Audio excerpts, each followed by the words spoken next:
Mantan pemain Vietnam Sanjung Sinteyong memprediksi timnas Indonesia bakal lolos ke babak ketiga kualifikasi Piala Dunia 2026. Dan trio timnas Indonesia yang bakal bikin Filipina ketar-ketir di kualifikasi Piala Dunia 2026, amunisi baru menyala abangku.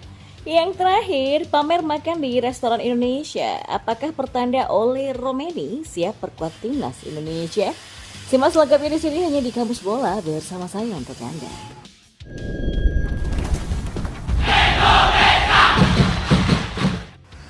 Mantan pemain Vietnam Nguyen Man Dung memuji Sinteyong. Ia bahkan mengklaim kalau timnas Indonesia bakal memenangi duel melawan Filipina pada matchday ke-6 kualifikasi Piala Dunia 2026 zona Asia. Kemenangan Vietnam atas Filipina dengan skor 3-2 membuat peluang tim berjuluk The Golden Star untuk lolos ke babak ketiga kualifikasi Piala Dunia 2026 zona Asia terbuka lebar. Hanya saja kesempatannya memang sangat tipis. Sebab timnas Indonesia akan menghadapi Filipina di Stadion Gelora Bung Karno, Jakarta pada Selasa 11 Juni. Sementara itu Vietnam akan meladeni perlawanan alot dari Irak, sang juara grup yang di atas kertas masih lebih baik dari siapapun. Nguyen Man Dung menilai banyak fans Vietnam yang terlalu meremehkan Filipina. Tapi ia juga setuju bahwa tim nasional saat ini tidak lagi punya kekuatan yang sama seperti saat mereka bermain di puncaknya di bawah asuhan guru Park Hang-seo. Bukannya Filipina tidak kuat, mereka lebih dulu membobol gawang kita kan. Fans kita agak subjektif, agak meremehkan Filipina, mengira mereka sama seperti dulu.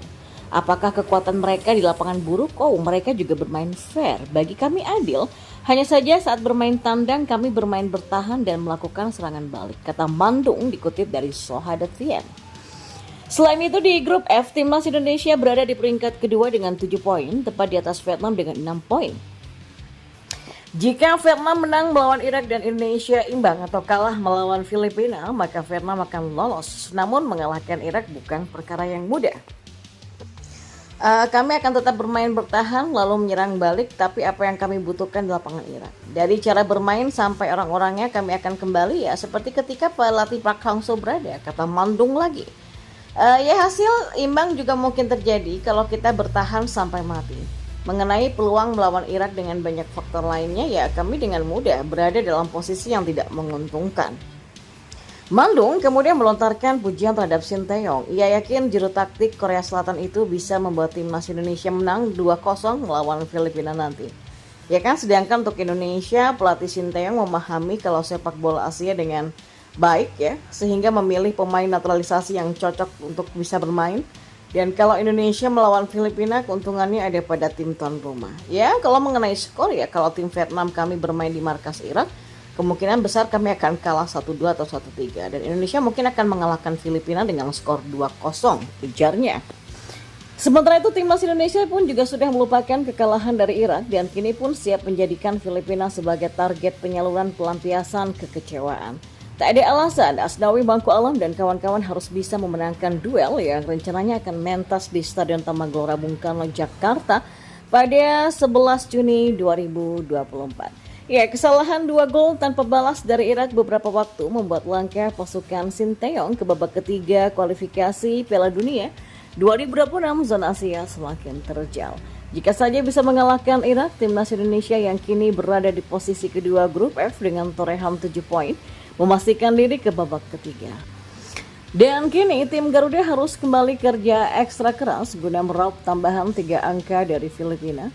Dan Filipina sendiri baru saja kalah 2-3 dari Vietnam. Akan tetapi hasil 1-1 pada pertemuan pertama melawan Indonesia di Manila pada November di tahun lalu pastinya membuat tim besutan Tom Saintfiet bertekad tidak ingin pulang dengan tangan hampa dari Jakarta.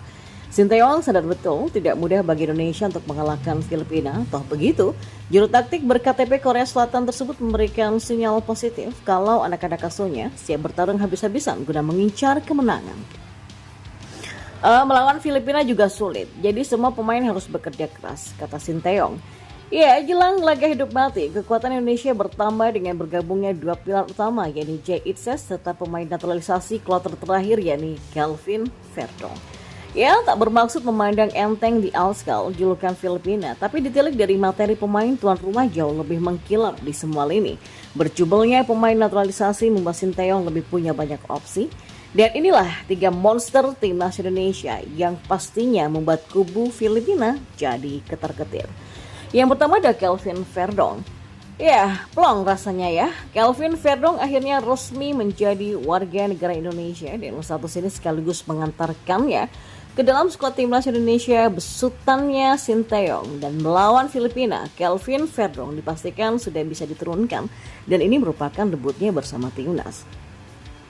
Kelvin Verdong beken di Belanda. Di sana dia sebagai fullback berusia 27 tahun dan dia adalah sosok yang sangat familiar bagi penikmat kasta tertinggi negeri kincir angin Eredivisie. Musim lalu saja bersama NEC Nijmegen ia tampil dalam 33 laga dengan torehan 2 gol dan 2 assist. Ya, kabar Kelvin Verdong yang sudah jadi WNI pastinya sudah sampai ke telinga para pemain Filipina, terlebih ke telinga pelatih mereka Tom Saintfiet. Kabar yang tidak enak dan mengganggu tidur ya, mengingat Kelvin adalah pemain syarat pengalaman dan jam terbang di level teratas. Ya, bisa dipastikan pemain naturalisasi Indonesia yang berdarah Aceh, Belanda ini bakal langsung masuk ke starting 11 Sinteyong. Dan kehadirannya akan membuat lini belakang tim Garuda semakin kokoh, sekaligus menjadi beban yang sangat berat bagi Tom Saintfiet dan pasukannya. Lalu ya, selamat datang kembali untuk Bang J. Lama gak jumpa ya Bang ya. Ya, lama tak berjumpa. J Itses pun membawa oleh-oleh yang membuat seluruh rakyat Indonesia ikut bangga. J baru saja membawa timnya Venezia untuk promosi ke Serie A tahun depan. Dengan begitu ia menjadi pemain Indonesia pertama yang bermain di kasta tertinggi Italia. Wow, tebak. Dan musim lalu tukang jagal yang masih berusia 24 tahun ini mendapatkan kepercayaan dalam 30 laga dengan torehan 3 gol.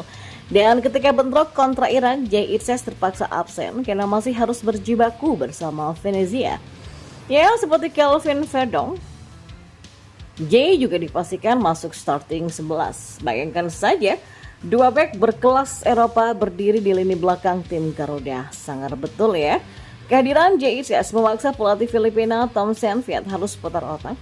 Striker andalannya Patrick Reichel serta 3 penyerang penopang lainnya seperti Dylan Demucheng, Zico Belli. Lalu ada Alex Moniz, ini bakal dibuat frustasi sama Bang J. Lalu ada Rafael Struijk. Ya, dimanapun dia ditempatkan, Rafael sama galaknya. Melawan Irak kemarin, Rafael diplot menjadi striker utama dalam formasi 3-4-3. Jagoan kocek berusia 21 tahun ini diapit 2 penyerang lainnya, Marcelino Ferdinand dan Ragnar Oratmangun. Pengagum Marco van Basten ini beberapa kali membuat kemelut di lini belakang Irak dengan pergerakannya yang lincah. Makin ketat membuat Rafael harus bergegas ke sana kemari untuk mencari celah guna melepaskan tembakan. Dan kegagalannya menciptakan gol ke gawang singa Mesopotamia membuat pemain kepunyaan Odo Den Haag ini bertekad menjadikan gawang Filipina menjadi lumbung gol bagi dia. Ya, tak menutup kemungkinan Sinteyong akan memainkan Rafael sebagai gelandang serang seperti yang ia perankan di Piala Asia U23 2024 Qatar beberapa waktu yang lalu. Strategi tersebut berbuah manis. Peran sentral Rafael di lini tengah sukses membawa Garuda Muda terbang ke semifinal. Mau ditempatkan di manapun, Rafael Struijk siap tampil galak. Filipina bakal menjadi korban berikutnya. So, makin menyala Rafael Struijk. Nah, pamer makanan di restoran Indonesia yang ada di Belanda, Toko Rinus VOV. Nah, apakah ini pertanda dari Mas Ole Romeni untuk siap memperkuat timnas Indonesia? Ya, kehadiran Ole Romeni di lini depan timnas Indonesia sangat dinantikan oleh pecinta sepak bola tanah air ya. Dan demi bersaing di level Asia bahkan dunia, timnas Indonesia membutuhkan penyerang jempolan. Terlihat jelas ketika timnas Indonesia bersua dengan Australia di Piala Asia kemarin atau ketika bertemu Irak di kualifikasi Piala Dunia 2026 zona Asia baru-baru ini. Dari 2 laga tadi, timnas Indonesia sejatinya sanggup menyaingi Australia dan Irak secara permainan. Tapi yang membedakan adalah kemampuan memanfaatkan peluang menjadi gol. Sejumlah peluang mampu dicetak pemain-pemain timnas Indonesia, tapi gagal dikonversi menjadi gol. Karena itulah timnas Indonesia membutuhkan tenaga tambahan di lini depan. Apalagi kalau lolos ke babak ketiga kualifikasi Piala Dunia 2026 zona Asia. Ya, timnas Indonesia bakal dihadapkan dengan negara-negara top Asia yang punya pertahanan super ketat. PSSI pun paham akan kekurangan pasokan penyerang berkualitas di lini depan timnas Indonesia. Dan Ketua Umum PSSI Erick Thohir kabarnya juga sudah melakukan pendekatan kepada penyerang FC Ultra Ole Romeni. Sayangnya, Ole meminta waktu terkait kesiapan dirinya mengganti paspor dari Belanda menjadi Indonesia. Tapi ya bisa saja ya lewat bantuan beberapa personel timnas Indonesia seperti Calvin dan juga Ragnar, Ole Romeni dalam waktu dekat bisa saja bersedia memperkuat timnas Indonesia. Terlepas dari itu, Ole semalam mengeluarkan unggahan stories yang menarik perhatian.